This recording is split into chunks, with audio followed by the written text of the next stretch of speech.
Hello, and welcome to 100% Real with Ruby. Today, I have Ella, who is known as the Fitness Psych on Instagram, and she speaks to a lot of coaches. So, in that, she has the problems, the issues, the bottlenecks, the struggles of like several thousands of clients, pretty much, because she hears them through the ears of coaches. And she's very passionate about talking about communication in itself. But something that comes to mind when I think communication isn't just about that with other people. It's a lot of the communication with ourselves. And many of the times we don't actually hear what we are saying because we're too busy trying to achieve some end outcome, too busy trying to, well, we see this person doing this, maybe that's the right way, or this person says this. Like, we miss our own real sense of why. And in that, we get overwhelmed, we get stressed, we get frustrated, we end up losing the true essence behind why we're doing what we're doing. And then this is where weight loss becomes the sole focus. Or we say we don't have enough discipline, we don't have enough motivation, enough willpower. Maybe you can break apart the truth behind what this motivation really is and why it is the worst thing to start with if you have the wrong mindset about motivation, because motivation in itself is not bad. It's how you see it, which is actually something I learned from you, because motivation is not a solo thing. It lands on a spectrum. And now Ella is going to introduce herself by talking a little bit about her passion in motivation and behavior change. Hello, thank you for that intro. I really like that. Yeah, that intro. So absolutely. I did psychology at university and then I went from there. But my real passion is trying to understand, why do some people seem to be able to change or engage in healthy exercise behaviors and eating behaviors, and then for other people they find it really, really difficult? And that was a question that I found really, really interesting, which leads us to the fitness industry, right? Which is loads of people feeling like exactly what you said. They should be able to do this, they should be able to do that, and then finding it really difficult. And then the natural step from that is thinking, well, what's wrong with me? Why can't I do this? Why can't I do that? And that goes hand in hand, like you said, with that kind of external goal of feeling like you need to change your body and you need to change your weight. So yeah, I guess in terms of motivation, where do you want to begin? It's such a huge topic, but I suppose that one of the biggest barriers for people staying healthy is they'll always say, I don't feel motivated, right? I'm sure you have that with your clients. They'll say, oh, I've lost motivation, or I don't feel motivated. Yeah. And in that comes, I always fell off track. Yeah. And so there's this connection between like needing to be motivated and how they're perceiving what that means to be motivated and actually doing the actions. There's like this, it's all tied up into feeling. So when I'm feeling good and when I'm feeling ready and on it, I'm going to do the actions that it takes. And not just the actions, I'm going to go above and beyond because I'm so motivated. I'm going to go to the gym 5 times this week. I'm going to cut out all sorts of food because I'm feeling really motivated. And then what happens is that motivation naturally recedes, as it does for everybody. And then because we haven't quite yet built up a relationship with these behaviors, and we've combined them with the feeling, as that feeling recedes, it can be challenging to do those behaviors. And that's why a lot of people see this kind of on-off mindset, yo-yoing cycles. You can stick to it for 3 weeks and then it gets tricky. And as we know, if we want to make change, we've got to have some sort of consistent effort over a long period of time. Yeah. And I guess what feeds into this motivation is, I know what I should be doing, but I'm not doing it. I can't get the motivation to do this very thing, which you brought this up perfectly. But if it's the right thing to do, you should be doing it. And if motivation was the real thing in a sense, then why is it that we can't motivate ourselves to do something quote unquote simple enough to move forward? And that's because we usually don't make it simple enough to move. We don't question, like, maybe that's something you can break apart as well, in that why is it so difficult for us to get the motivation to do that one thing? When there are two sides of the spectrum, we probably need to listen to ourselves to rest sometimes. And we've been burning ourselves out trying to push ourselves, but in the wrong direction. We haven't actually stopped to communicate with ourselves properly. And what is it that I actually want? Is this the right path that I'm on? Or am I trying to force a faulty system to work harder? which you can't just fix a faulty system unless you break apart the hardware to see what is the actual problem. And therein lies a great segue for you in what is the actual problem? What is the right question to ask here? Yeah, so when you're saying like something should be so simple, why do we find it hard to do something that's so simple that should be what we want? And that's because it's not just about the small action. Like, it's not just, right, I need to go to the gym, or this tiny thing, I need to go walk around the block to get some steps in. It's what that thing means. It's what that thing represents. And that's what's keeping us stuck. So for example, it's me going outside for a walk is me finally showing myself that I'm really going to commit to this journey. So it's big, it's scary. There's a lot of psychological stuff tied up into that behavior. And that's what's hard, not the actual walking. That's quite easy. It's what that walking represents, what that walking means, and what that walking might lead to after that. That can be quite challenging. And like what you said, if it's a small behavior, I don't know, let's plan your meals in advance. It might be a small thing on a Sunday evening, just spend 5 minutes planning your meals. Well, the reason why people can't get the motivation to do that is that that thing is not inherently motivating. Like, that, unless that thing is of value to that person, they're going to find it very hard to be motivated to do that thing. So it has to be tied to what they actually want. If they can see that that's really tied to them eating the way they want, which is really tied to the way they look and feel, then that may work. But as you're alluding to as well, motivation isn't the only thing. It's very, very helpful. We have to have some motivation to some extent to actually do anything. But there are other reasons why we behave. We behave because we believe that it's going to get us to where we want to. We behave because it makes us feel good about ourselves, because it helps other people, because it moves us towards a life that's important. And so, yeah, motivation is one factor, but there are many factors. And I guess it's not just what that thing brings, but what the absence of that thing means in terms of, okay, you're not going to plan your meals. You're not going to set time aside to this. You're going to end up feeling overwhelmed. You're going to have too many things on your to-do list. You're not going to be able to discern what is the actual main priority here that leads to everything else going really well. Because yes, you can prioritize all these other things, but essentially you'll get nowhere really far. And then you'll wonder why you're back at Monday, wondering why there's nothing in the fridge. You have all these different things in the pantry that don't actually constitute a meal that serves you. So now you're left with Uber Eats, drive-through, or you're just snacking, you binge eat this, you buy something on the way home. Then what's the trade-off? Because everything is essentially a trade-off, because everything you're saying no to means that you're saying yes to all these other minor things that aren't really moving you closer. Whereas I guess that's where you said it's the scary thing of commitment, because when you say yes to that one thing, now all of a sudden you're saying no to maybe the crisps, the chocolate, because many of us also, like you love talking about, fall into this dichotomous viewpoint of it's all or nothing. To be healthy, we need to eat like some immaculate goddess that rubs her body with coffee scrub, organic this, organic that. It's this misconception of what it actually takes.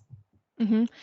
This, it's driven by perfectionism, which underneath perfectionism is fear, because what perfectionism is saying is that I need to be perfect. I have to be perfect in order to make progress, or I have to be perfect in order to be good enough, or for it to be okay. And so to be perfect means I have to do all of these extra things. And if I don't do it, there's no point. And that comes from a place of fear, a fear of putting the effort in and not making any progress, a fear of doing stuff and it not being enough and you staying where you are, which might be a place where you're not happy, right? So this perfectionism is like a protective mechanism. It's telling you that you've got to do all of these things to keep you going in the right direction. But what we know is when we have this mentality, this all mentality, it actually is the thing that's keeping us stuck. Because if you believe that you've got to be perfect to make progress, you're setting yourself up for failure, because nobody can be perfect. And then when you inevitably fall short of those unrealistic expectations, you're then frozen and stuck and are in that nothing mode. And so if we can understand that actually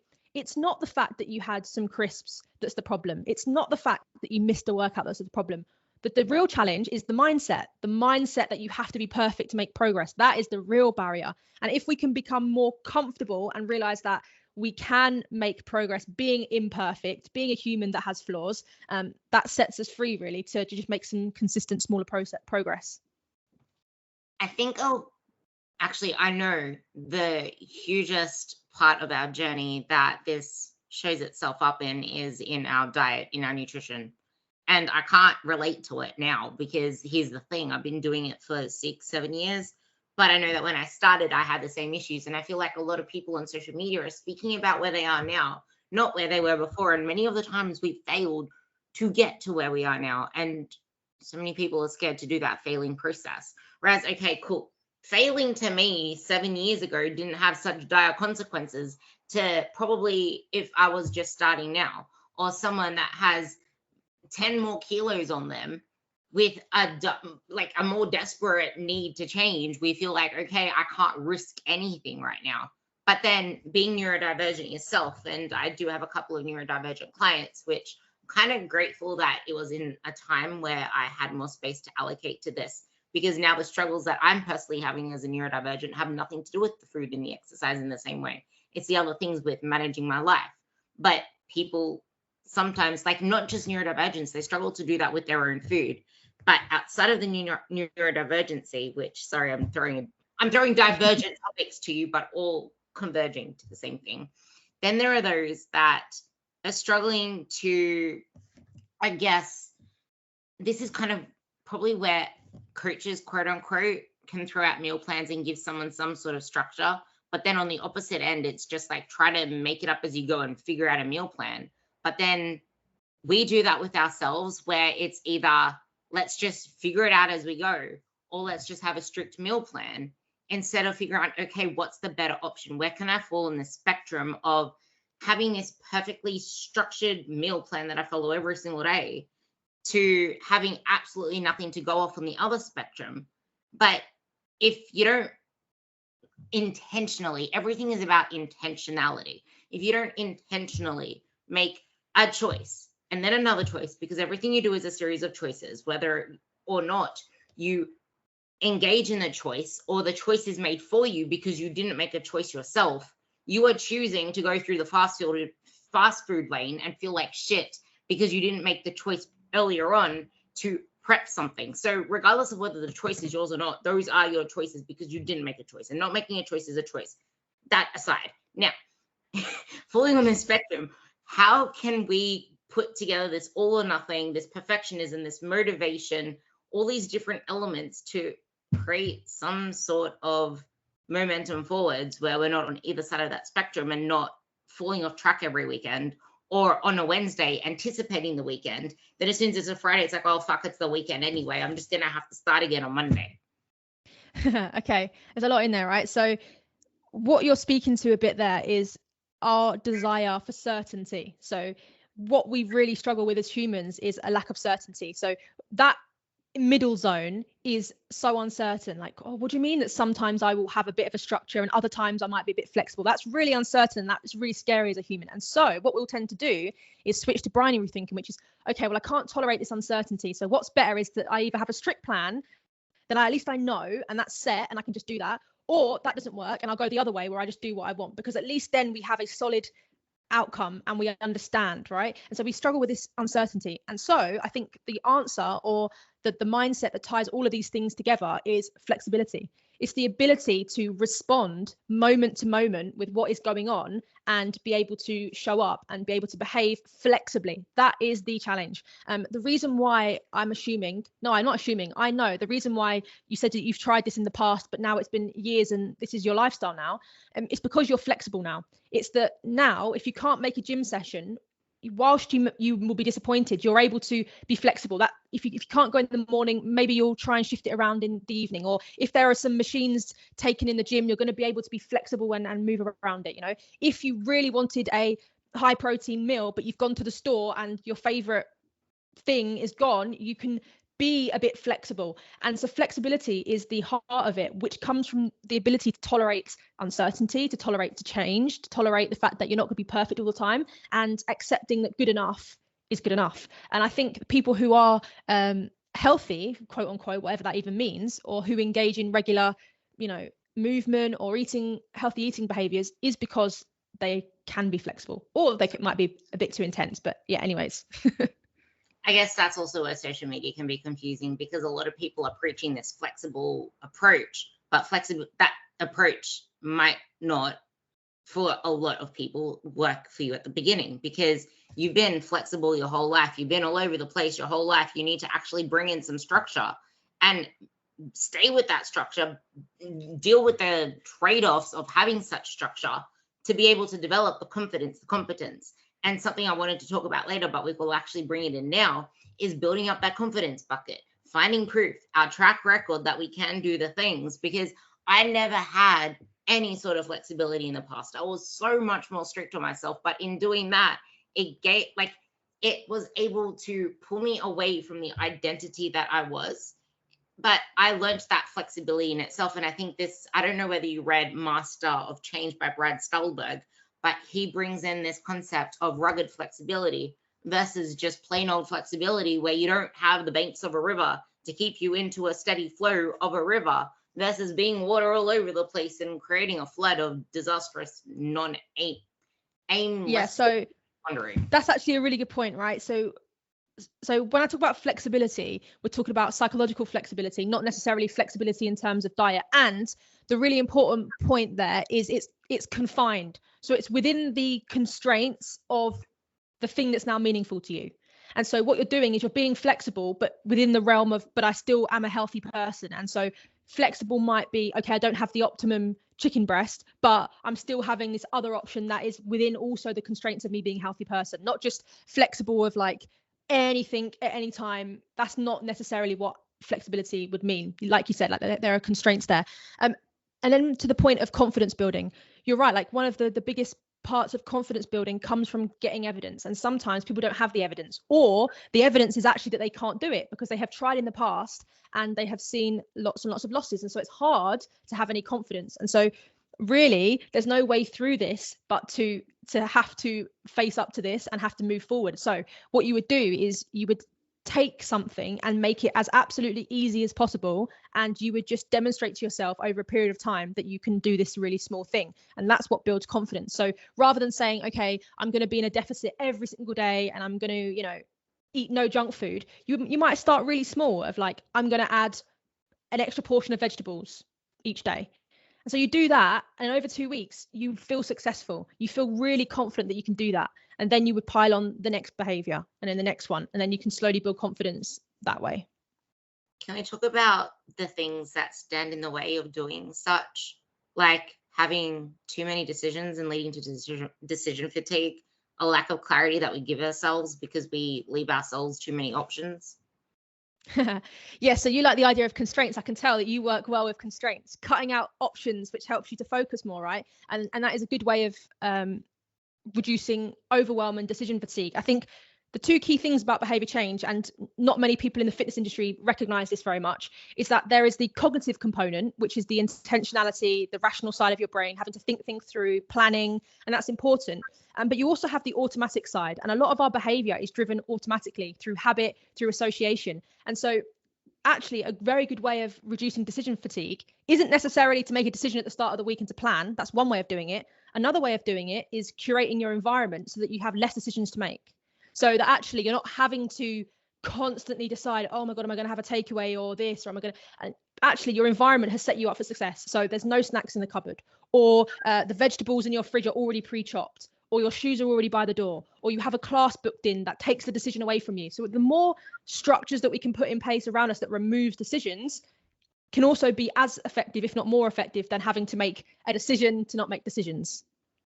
You actually brought an old post to memory, in that it's not just about habit stacking. It's not just about habits, because habits are meaningless if you're going to keep defaulting to your system default, which you haven't designed. It's the you that you used to be, and that you that you used to be is a you that you do not want to continue to be, because otherwise you wouldn't be doing this process of change. And this is where environment isn't just our physical environment either. There's a lot of, like, it's not even just our social environment these days. Like, our main source of our environment, well, not really, because we are in our environments, but it's our freaking phones. Like, we're on our phones all the time. We're on Facebook all the time, Facebook groups. Like, we become what we believe the most, but we believe what we see the most. And most of what we see, if you look at the targeted ads on your Facebook, the targeted ads on your Instagram, it's everything that you are personally searching for. So we think, oh my God, this is meant to be, the heavens are sending me all these signs. No, your user database is sending you those signs. So it's making you believe things that are just a construct of your own thinking. Like, that's how good the meta universe is. So maybe you can give us some practical takeaways for constructing our environment, especially for those just trying to get started on this journey to creating better nutrition habits, as an example. Great. So this is where some intentionality is actually really good. And it's a good use of your energy here. So let's say there are 4 environments, right? You've got your physical environment in terms of like your home, your immediate space. That's like an environment. You have your phone environment. So that is an environment because we spend so much time on it. And then you have like your environment, which I'm pointing to your brain. That's an environment within your head. You probably experience very similar thoughts that go round and round, and you have different thoughts when you are behaving one way to when you're behaving a different way. So that's an environment that you can get stuck in. And then you have things like your social environment or the actual town that you live in, which will definitely impact upon your health behaviors. And so what we want to do is we want to like take the areas that we have the most control, our own house, the phone. That's a really good place to start. And so practical tips would be, okay, if you want to prioritize eating healthier or having more whole foods or eating more fruit and veg, then that stuff needs to be seen. You have to be able to see it. It has to be quick and easy. It has to be convenient, because like you said, we are going to default to our defaults if we don't have a different option that is frictionless. If we have to, I've got to cut the vegetables now and I've got to prepare the meal. If we are having massive cravings and we're stressed, we're just not going to do it because there's too much friction and we're just going to do our default. And so in our physical environment, in our house, can we make sure that, fruit's on the side, stuff's easy to grab, vegetables are chopped up, meals, maybe there is one in advance, or there's a frozen meal that's got good nutritional quality that's ready for us if we are super tired. We have 3 meals that we just make. Maybe it's something that's so simple like, a microwavable rice plus chickpeas or whatever it is, because we have it ready to go. So if we're feeling overwhelmed, we have these 3 meals. That's some things you can do in your house environment. Then in terms of your phone environment, like you said, realizing that everything is through an algorithm, so you can curate what it is that you want to see. And actually, what's probably more helpful is to have less information. So rather than being like, I'm going to curate my Instagram so I see fitness models, it's probably best to just spend less time on Instagram, because it's more noise that's going to be difficult when you've already got a lot of noise going on. Also, you can't change your town and stuff like that, but being aware that when you walk down the street and you can smell how delicious things smell, you're going to have to make a decision then to not eat it. And so there are things that you could probably do to help with that. But yeah, we'll start with that because that's a lot of information at once. I loved every single part of it, and it's very well needed in that this is exactly where having some constraints fits into everything that you do. Like, do what you enjoy and you'll be able to do it. But it's like, you're not going to enjoy it to start with because it's so different from what you've been doing. Like, who goes from eating friggin' like pizza every night, as an extreme example, to enjoying to try to start eating healthier? Or who goes from a completely sedentary lifestyle to having to put in some form of exercise? Like, you're going to have to do things that you do not enjoy to get to where you want to be a lot of the time. Like, some of us just will not enjoy exercise for a long period of time. And it's not just about finding exercise you enjoy, because sometimes we won't enjoy anything for a while. Sometimes we need to put ourselves through different things to even figure out what we enjoy doing. And you're not going to figure that out in a month of trying it. Like, you need to give it a fair go. And I say that because I'm someone who used to get my mom to write me notes that I was injured every single PE lesson because I hated sport, and I still hated it to the point where even though I wanted to change my body, I did not want to go into a gym or do anything for it.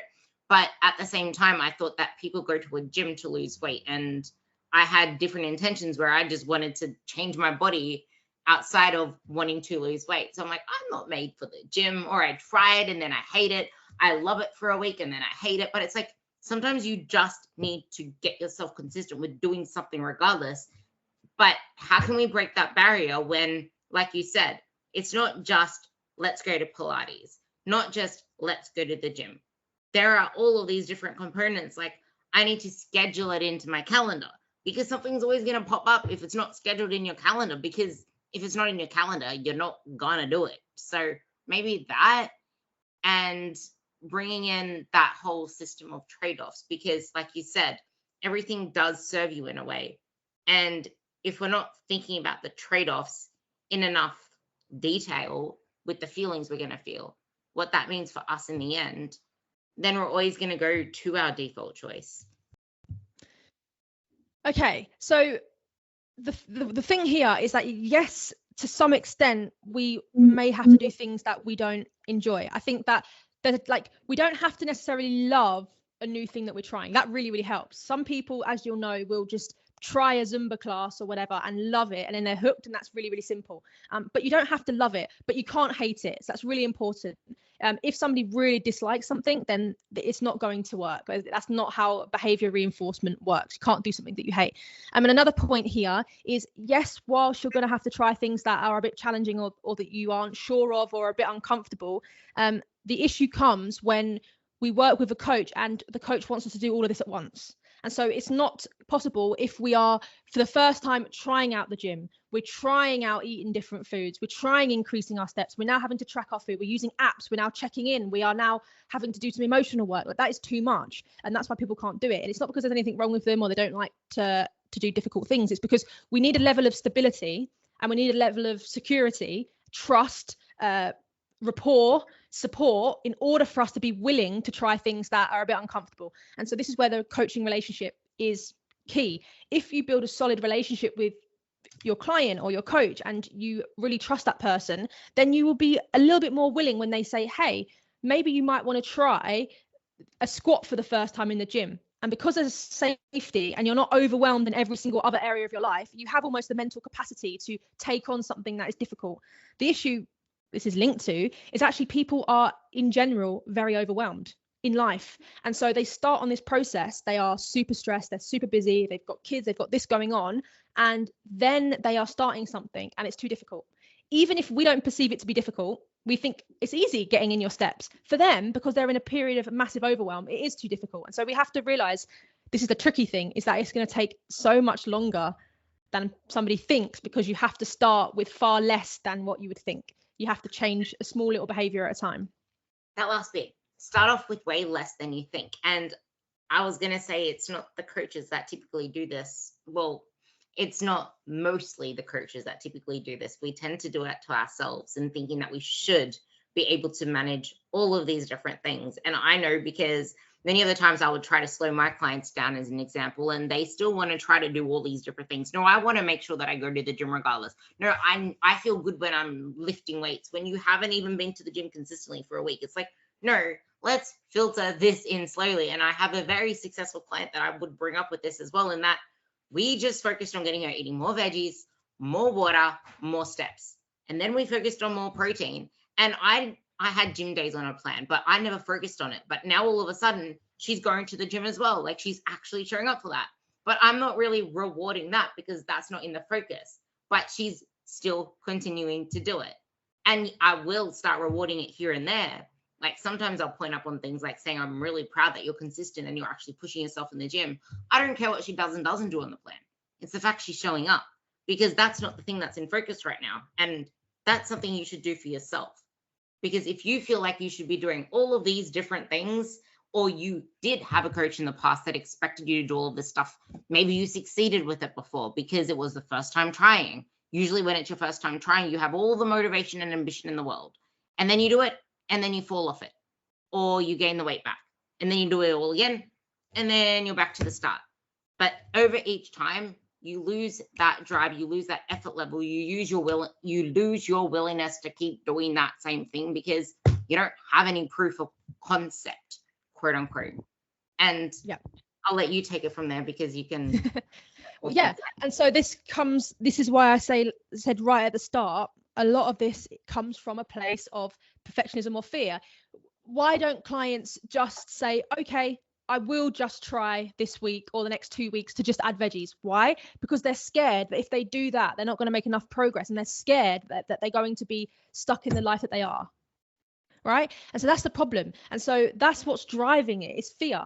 And so over time, what people can learn to understand is it's the fear that's creating the issue, not the behavior. And so it's their fear that is leading them to not just do the basic steps, because they're too good for the basic steps. The basic steps aren't enough to move the needle, right? It's that fear that's talking to them in that way. It's the fear that's demanding that they reach a high level of performance. And it's therefore the fear that's blocking them from just making small steps, that if you zoom out over 6 months, a person who starts off with just veggies, then adds a little bit of protein, then maybe does some steps, then maybe gets to the gym. Over 6 months, that person is going to have slow and steady progress versus the person 5 workouts this week, none next week, none the next week, 5 workouts, like that's going to be up and down, right? So fear. And so what's fear? It's an emotion. And so at the heart of this, a lot of these challenges can be boiled down to emotional regulation. And so that's why it's less about, like I said, I think it's less about the cognitive part of planning and doing this and doing that. It's more about how well we can tolerate uncomfortable emotions.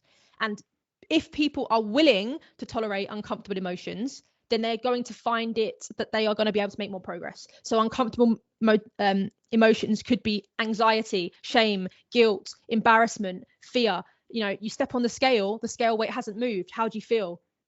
Anxious, nervous. What does that make some people do? If they can't tolerate that feeling, it will lead to them over restricting or quitting with the coach or giving up. If somebody can tolerate, I've stepped on the scale and I feel really guilt. I feel really scared that I haven't moved again. And I'm fearful that I'm never going to change. Okay, how can I lean into that? I'm going to speak to my coach. You know, I'm feeling really fearful. I'm worried. And then seeking that reassurance, receiving the reassurance and saying, okay, I get it. Part of the process, going to continue as normal, right? So that ability to regulate those uncomfortable thoughts and feelings, so hard, but super essential.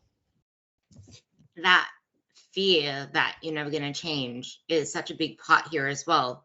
But there's also the fact that a lot of us don't know what emotions we're feeling. So it just, I guess this just comes up in stress as a bucket or overwhelm as a bucket, or it kind of comes to this being self-critical.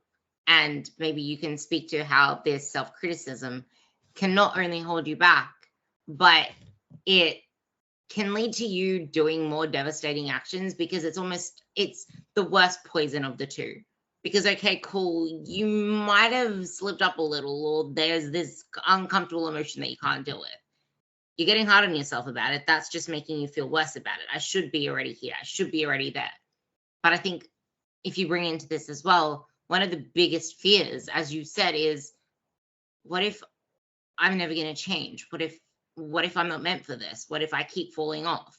And I had this conversation with one of my girls where she only literally just went into a deficit. And that weekend, she was like, I'm hungry. I'm already struggling. And you shouldn't already struggle at the start of a proper smart deficit. But when you dig into it, it's because all of the previous times she's attempted a deficit before, it was extreme restriction. It was keto. It was losing weight really fast. It led to her having, I guess you can speak on it as well, because you come across it a lot. There's like all these unattended to emotions, but you haven't yet accepted the fact that you aren't that person you used to be. There has been this period of growth and you're not dieting the same way. But I'm sure you can come up with a million other reasons behind this thing, because I can see you scribbling away. But I have to. Okay, so let's start right back at self-criticism. We get really, really tied in as coaches, as clients, as people, as humans into true and not true. We get really fixated on this, right? So for example, I didn't go, but I didn't hit all my sessions. And we're really fixated on like true or not true. And I didn't actually make progress this week. So if your critical mind is saying to you, but you didn't do what you said you were going to do, or you haven't made any progress, like that may be true, or it may be untrue. But we're getting so focused on if that's true or not, that we're forgetting that actually what matters is helpful and not helpful. And so with the self-critic, some of what the self-critic might be saying is true, but what we really need to be asking is this helpful or is this not helpful? And as you know, the majority of the time, having a very strong inner critic, because by the way, we all have an inner critic, it's more like your relationship to it and how much you listen to it. You need to ask yourself, is this helpful? This voice that's shaming me and making me feel like I'm not good enough and that I'm not making enough progress, is it helping? Is it making it more likely that I'm going to get up tomorrow and keep on trying? Or is it making it less likely? People say that they are scared of not being self-critical. They will say that if they stop criticizing themselves, that they're going to be really lazy and they're not going to bother. That's not the case. That's not true. Because they haven't let go of that voice. And part of it is a fear. They're scared of letting go of this criticizing voice. They're scared of Imagine if they treated themselves kindly. Well, if I treat myself kindly, I will just eat whatever I want. And it's like, no, you won't, because that's not what treating yourself kindly is. Treating yourself kindly is kind of how you treat a child. You wouldn't just feed a child any food whenever they want. You would have boundaries. You would nourish the child. You would do what's right for it. And so really, it's more about helpful and unhelpful. And the word you use there, should be banished from our vocabulary, because should means that it's compared to some sort of external reality that doesn't actually exist. All that matters is how you actually feel in the moment. So not like, I shouldn't feel like this, I should be making progress. Says who?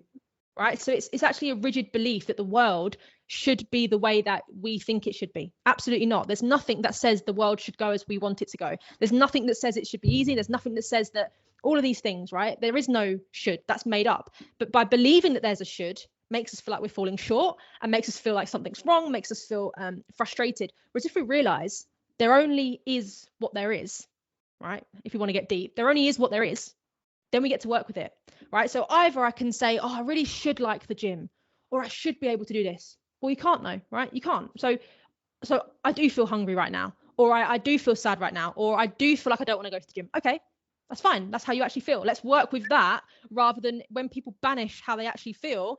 That's when we have this thing where there's unresolved feelings, because we're constantly banishing our feelings, and then they're popping out in different places because we're never actually allowing ourselves to feel how we actually feel. And like you said, there's that fear that comes from that. And I think the flip side of the coin is that we have to trust. We have to really trust ourselves that we are able to make the right decisions. So it's okay that we feel these things, and we can trust that we're going to be able to behave how we want to when we feel those things. And I guess this is where building up your standard of proof comes with it. But coming back to it, the most important part is the process, and why process outcomes are much, much more important than outcome focused. Process focused is much more important than outcome focused, because you're never going to build that trust in yourself if you haven't went through the process. It's just like becoming a millionaire, but not really knowing how to save your money, how to spend your money, how to invest your money, and then blowing it out on the Vegas Strip. Like anything like that, or just losing the weight after doing keto, and you never really learned how to live a healthy lifestyle. You just learned how to do quick fixes and weight loss transformations, but you're just a series of weight loss transformations with nothing that sticks, nothing that makes you feel good. And you just end up feeling more and more miserable with yourself, because cool, you have this strand of, I lost this much and this much, and then you show something that's still losing the same weight, but never really feeling. I guess this comes back to, what is the purpose behind all of this? What is the overarching theme of everything we are doing? Go with that. So if we use the example of, okay, I want to reach a certain weight, or I want to, be X kind of person, what we're doing is we are treating that outcome as a static thing. And so this is easy. Like if it's in terms of, I want to run a marathon, that is static. That's either you've done it or you haven't done it. But this idea of losing weight or whatever it is, we treat it as a static thing. Losing 10K is an event. It happens. What we don't realize is that it's always a dynamic process. And so you can't lose 10K. What you are is, you are a person that is engaging in behaviors that has led to you losing 10K, right? It's always dynamic. You're always a person in a process that has led to that thing. Whereas what we tend to do when we look at the outcome is we think of the thing: lose 5 pounds, lose weight, as if that's a thing. And so you can be the person that you are now, but get that outcome. Like you can just pluck the outcome out of the air and just have it and purchase it and have it. That's not how it works, right? It's a process. And a person who is healthier is not healthier for any other reason than they engage in healthy behaviors on a day-to-day basis. That's what that is. And so if you want to be a healthy person, the process is that on a day-to-day basis, you engage in healthy behaviors, right? Not all of your behaviors, but just overall, the majority of them are healthy compared to the rest of your behaviors. And so that's it. It's that realization that you're always going to have to some extent, enjoy the process, because it's lifelong. There is no such thing as, okay, I'm going to get healthy, I'm going to get fit. Because what does it mean to be fit? To be fit isn't a state. To be fit is a dynamic process of, I exercise regularly. Otherwise, what will happen is you'll get fit and then you'll stop. And then what will happen the next week? You'll be unfit. Or the week after, you'll be unfit. It's not an end state. It's always a dynamic process. And so that's, again, why we'll go back to why you can't do stuff that you hate, because realistically, you're going to want to do this forever. You might not want to, but in order to maintain or to be that person, you're going to have to be engaging in this for the long run. And so You got to find things that you're going to at least grow to enjoy. And enjoyment, by the way, doesn't have to be, oh, I'm loving this and I'm like filled with joy. It could be that I'm doing this and I'm feeling a sense of purpose, or I'm gaining connections with other people, or I like to see myself improving. There are various different things that can make an experience pleasant. That doesn't just have to be, happiness or fun. You will always come across resistance, and the resistance or the hard doesn't mean it's bad or something you should avoid. And regardless of whether something you enjoy or not, you're not going to enjoy it all of the time. It's not going to be easy all of the time. In fact, I would argue most of the time it is a hard process, but it's something that you love that hard. You choose that hard for how that hard makes you feel. Like, no matter how long I've been at my fitness journey, it's always going to be a level of hard because I'm pushing myself to improve. But I'm choosing that hard because it's given me so much confidence. I feel strong in myself. It's created a lifestyle that I'm thriving in with more energy. And like, no one can take that confidence away from you. No one can buy that fit body. Yeah, okay, cool. You can buy some boobs. You can buy some ass sometimes. But you can't buy the confidence that comes with that, in that I built this thing. I have the grit. I know that I can push through anything. And besides, you know that you built that ass. You didn't buy that ass. Like, that in itself is a statement. And like, nothing, like, having a fit body, having a healthy fit body is something that you are going to regret not working on, when the only thing you have left is wishing that you had health, because you're in and out of the doctor's office. You neglected your posture work. You neglected your muscles, and now you feel weak when you're walking down the streets, or whatever it is, and you realize, oh my God, I'm getting older now and I'm actually feeling older. Whereas age isn't age, it's a number, and you dictate how you age.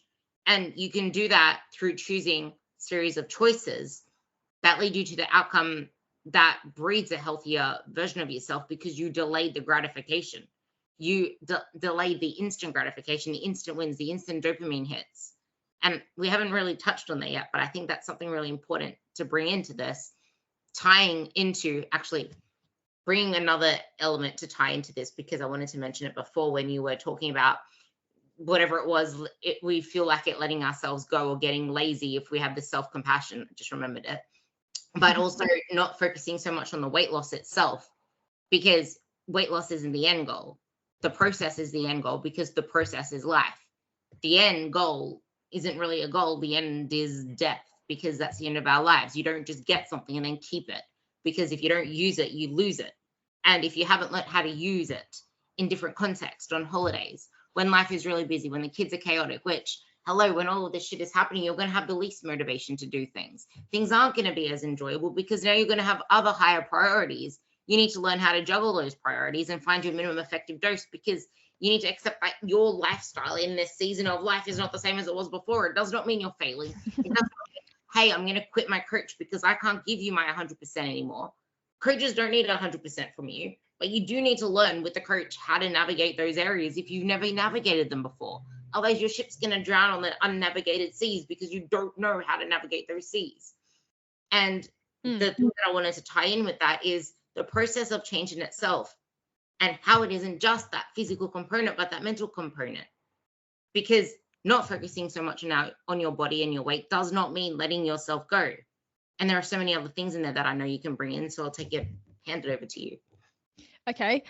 All right. So actually, this is why I always end up going a lot deeper when we talk about things, because it is deep. So there's two factors here. If we look at Buddhism, has this idea, acceptance commitment therapy has this idea, and it's the general idea that life is suffering. And so you can believe that if you want or not, but it's the case. So you even said it yourself. It's like it's picking your hard, and that comes from the absolute belief or understanding that life is hard, right? And some people don't even accept that general truth, and that's a real big problem, right? So you're right, like life is suffering, life is hard, and so we can't escape that. We're on this earth. This is what it is. And no matter what we do, it's going to be very difficult to some extent, and it's going to be hard. And so the only thing we have, and we don't all have this, but a lot of us have this, is the ability to, like you say, choose the ways in which we suffer, or choose what's hard. And it has to be meaningful to us, because moving your body is meaningful to you. the difficulty feels meaningful. It matters. It means something. Whereas when we're just suffering day to day and there's no meaning to it, it can feel really way more hard than when we suffer for something that has inherent value. So that's the first point. Life is hard. Life is always going to be hard. It's the nature of it. And another really important thing you said, this is really profound. It goes back to this idea of that as humans, we like to pretend that we're not dying, right? We like to pretend that we're not a ticking clock. And so, like you said, it's always this idea of when I'm less stressed, when I'm in a better place, when I'm ready. We're not realizing, exactly like you said, that life is now. Life is unfolding right this very minute, right now. It's only ever now. And so that idea of it's always happening. And so it's not waiting for an end goal of X amount of weight. It's what am I doing right now? Is this exactly how I want to be spending my time? Is this the behaviors that I want to be engaging in? That's the kind of stuff. And not always waiting for the right time, because we realize that by waiting, we are literally just allowing life to pass by and never quite truly grasping it or doing with it what we want to be doing with it. And I've just lost my own track there. So I'm going to throw it back to you. But that is actually the essence of what our journey is all about. And too many of us fall to our default, which is, I guess, not even choosing, letting life put its choices in front of us. Whereas, okay, cool, we're smelling KFC, let's stop for KFC. Or, okay, so what I usually do is give into this habit. I'm usually snacking through the day because we haven't, actually change that topic, because I think this is something really important that you can touch on in this process of change. It's, okay, so we have, I just lost my process of thought there too, but we have this like, how am I going to word this? Okay, so we're put into a situation where we have to sort of make a choice to move forward or to stay as we are. Now, social media puts this argument out that you should be an intuitive eater, or that having these restrictions or saying no to this or leaving things out of the house because you can't have things in your environment right now is being obsessive, or tracking is obsessive. It's unhealthy. Like, social media is forcing their opinions onto you of what you should, bringing in that evil word again, should be doing, what is the right thing to do, what the proper steps are to do, quote unquote, with the proper as well. But it's like, what do you need in this moment right now? Maybe you do need a lot more structure. Maybe you can't have the chocolate in the house. We're made to feel bad for things that we need to essentially move us forward and get our foot in the door, and then to keep it as it is so we can build momentum. Because just because something finally worked and you finally entered the door does not mean you go back to the way things were before, because now, cool, you're in the door. Like, you need to keep moving first, because your gravitational pull back into the old vortex of you. Vortex, I like that. I was meant to say vortex, but the old vortex of you is still stronger than the pull to get you to where you want to be, because you haven't even yet figured out how good it feels to feel good. We feel like we're doing okay. For example, some people say they feel great on 5 hours of sleep. Yeah, well, you don't know what it's like to consistently get 7 or 8 hours of sleep, but to consistently thrive in life, because you've been doing that your whole time. And you could have, for example, been thriving with a lot of sleep, but then you became a mother, and then all of a sudden your new normal is sleeping 4 hours, 5 hours a night. And you think that is doing good because you're making it by recency bias, negativity bias, like all these different biases come into where we are in our journey. That can handle over to you, because we were talking about the process of change, but that just brought good. Okay, so for this, it's about absolutely creating your own bespoke path, and people won't understand the level of bespoke that we're talking about, right? So everybody else is going to have an opinion of what you should do. Everything, there is no right answer, as much as everybody convinces you there's a right answer, right? No matter what you do, someone out there is going to say it's wrong for some extent. You could be eating only vegetables, someone's going to say that's wrong. You could be eating no vegetables, someone's going to say that's wrong. Like, there is no winning, there is no right way, but the only thing there is the right way for you, right? And this is an absolute commitment to a bespoke approach. But I also think this comes, actually, as I'm thinking about it, from extreme self-trust and self-companionship. So what I mean by that is that's to realize in that moment, hang on a minute, I know that people tell me that I'm supposed to do X, Y, Z, but actually I quite like going for long walks, and that actually feels really good for me. And so what do you have to do there? You have to trust yourself and be your own friend more than any of these other voices. You have to say that you are the most important person in the world that matters, right? And that takes a hell of a lot of self-love to say that, no, actually, this is right for me. I understand that maybe walking up a hill is better. I understand that running might be better. But for me, walking is the best. And the confidence and the courage it takes to do what's right for you, you know? Or, you know, I understand that some people, it would be restrictive to not have snacks in the house. But I have found that for me, that is what I need. And so, like, that level of courage to really do what's right for you and best for you is really, really important. But most of the time, we're not actually listening to ourselves. We're listening to maybe a craving, or we're listening to maybe a transient emotion, but we're not listening truly to what our heart desires, right? Or if you want to be cheesy, or like our intuition or our soul or whatever like that. We're not truly listening to that. And if we do listen to it, we have far too much noise that's then hard to have the courage to follow through with that. I think because I know that this used to be me, because I never felt like I was normal. I felt like I fucked up everything and I was broken. I used to be like, I just want to be normal again. I just want to eat normal again. Well, reading this book changed my whole perception of change, in that you'll never go back to order, because there is no such thing. As soon as there is a disruption to your way of life, when life disrupts you, which is something I wanted to talk about, when life disrupts you, you're finding a new level of order. Because it's almost like when you melt plastic, you're not going to get that plastic back to the way it was before, but you can create something new out of that plastic. It's nice. Yeah, I like this. This is like, kind of like the more we speak, the more I'm thinking that these like mindfulness principles and like Buddhist principles are actually really, really helpful. So I'm thinking that's that concept of grasping. So life is always changing. Life is always unfolding. You might have it sussed for 5 minutes and then you got to move house now, or whatever it is. There's always something, right? And so this concept of the difficulty comes when you're grasping. You're trying to hold on to something for security, because we don't like uncertainty. We don't trust people. So, but I was smaller before. I want to get back to the weight I was before. I want to get back to how I felt before. We're grasping. And if we imagine it like a conveyor belt, right? And there are bags on a conveyor belt. The more we're trying to grasp for the bag that has just passed, all the bags we're missing now, and all the life. We are constantly missing life in the moment passing us by and unfolding, because we're too busy trying to grasp back of what's already gone. And so this concept of like letting go of grasping, and this idea of you can only be present now. And so this is really helpful. Forgiveness. Okay, I ate the chocolate. I didn't really want to eat that chocolate. Am I going to grasp on that mistake and feel bad?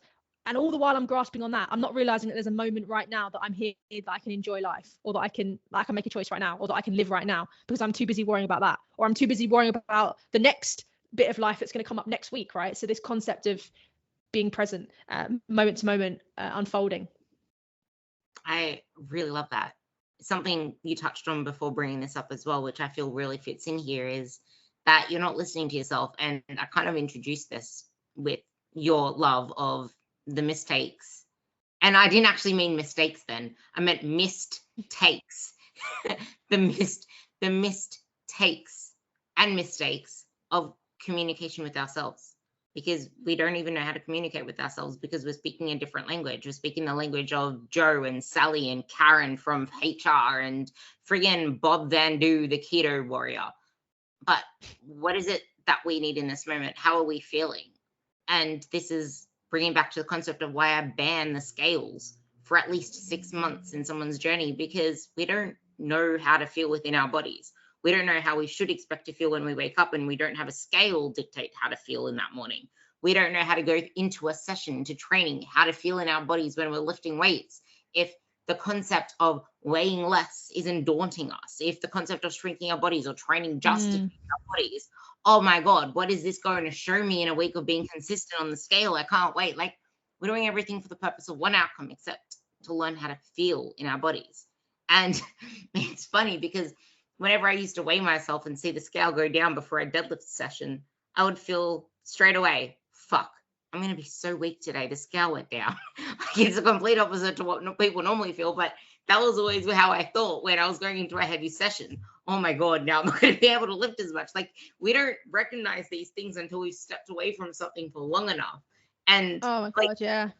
You can even step away from it for ages and feel the best of your life, and then go back to that tool, emphasizing the word tool, and it still do numbers on your head.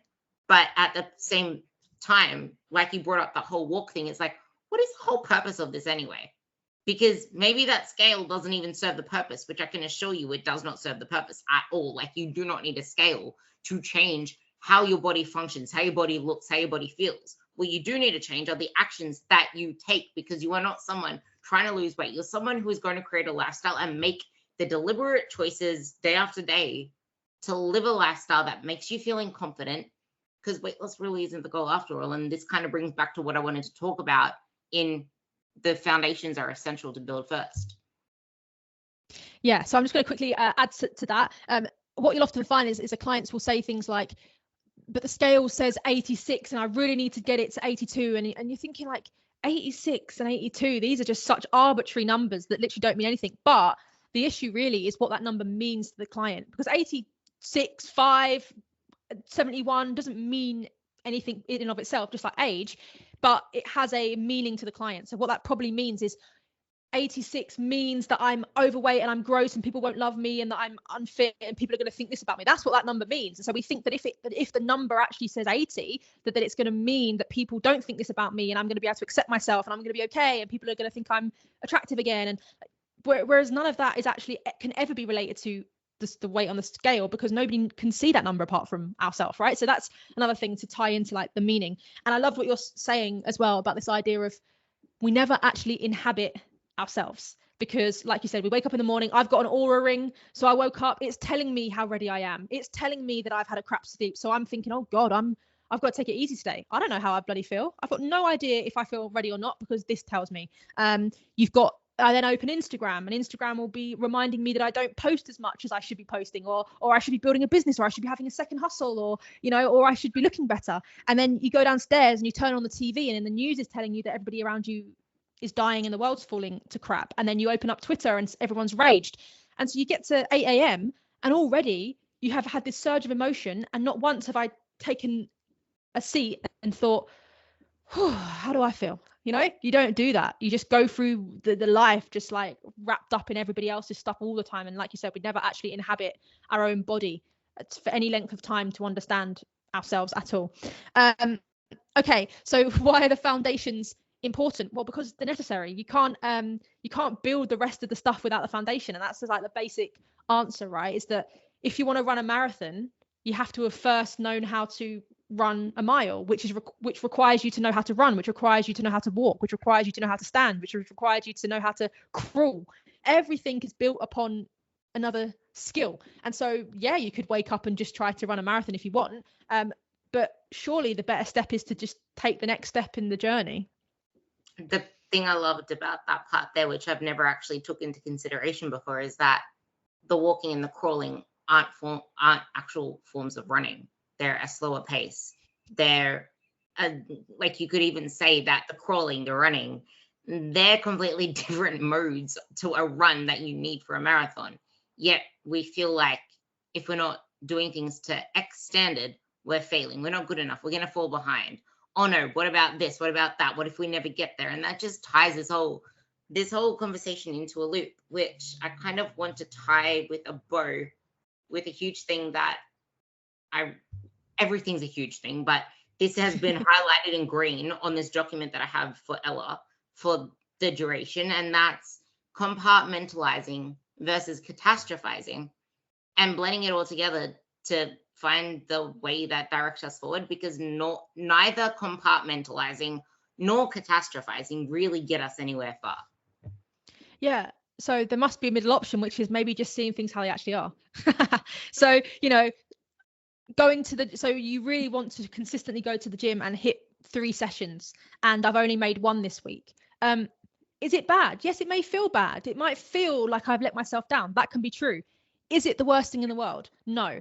So 2 things can be true at once. It can be that I feel disappointed, but it's also okay. Like, it can coexist. Different feelings can coexist, right? And so it's, again, being able to manage uncertainty, being able to tolerate emotions, being able to sit in that middle space and realize, like, okay, life is always unfolding. There is never going to be a time where every single week I always am perfect and always hit 3 sessions and absolutely no problems and I'm never disappointed in myself. Like, this is part of the process. This is life. Sometimes you're going to do 1 session, sometimes you're going to do 3, sometimes you're going to do 5, sometimes you're going to do 2. And having that acceptance and okayness within ourselves is it. And it's always realizing that underneath it all, we're always okay. That's the thing. Like, we don't ever sit in ourselves enough to realize that underneath it, we're okay. We're all this emotions coming up. It's like when you shake a snow globe, right? And everything's moving around and we're feeling like it's the end of the world. And if we were to just settle for a second and calm, we'd realize, it's okay. All right. Yeah. This week, maybe I didn't plan as much as I wanted to. That's the reason why I didn't go to the gym as much. That's okay. Nothing about me personally. I'm not an awful person. Next week, I know what I'm going to do. It's okay. Right. And I can also feel disappointed in that, and that'd be fine.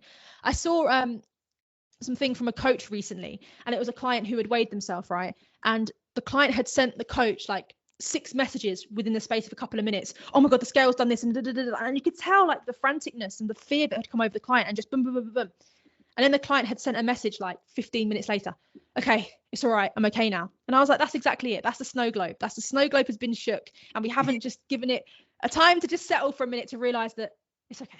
It's all okay. It all passes. That I like that analogy. I thought of it like a snow globe. And something you said there as well is, I just didn't plan.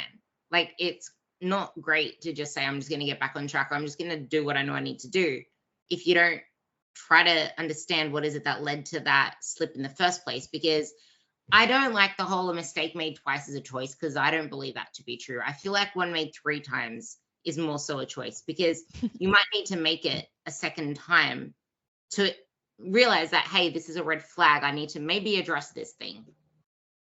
And maybe for some people it's 3 times. The way it's almost like forming a habit isn't just a 21-day thing. It might be for one person, but for many other people, it might be years upon years. Well, not really years upon years, but it might be months upon months to even get that habit going. And this is why you can't fit yourself into someone else's peg hole. And change is never linear. It's different for everyone. And it's based off your past experiences. They shape not only your process, but your belief in yourself and your beliefs in general. Yeah. So I guess the way I would round that up then is that we can either take behavior as a reflection on us and our character. I didn't go to the gym. I'm lazy. What's the matter with me? Why am I so useless? Why am I rubbish? Why am I never going to achieve this?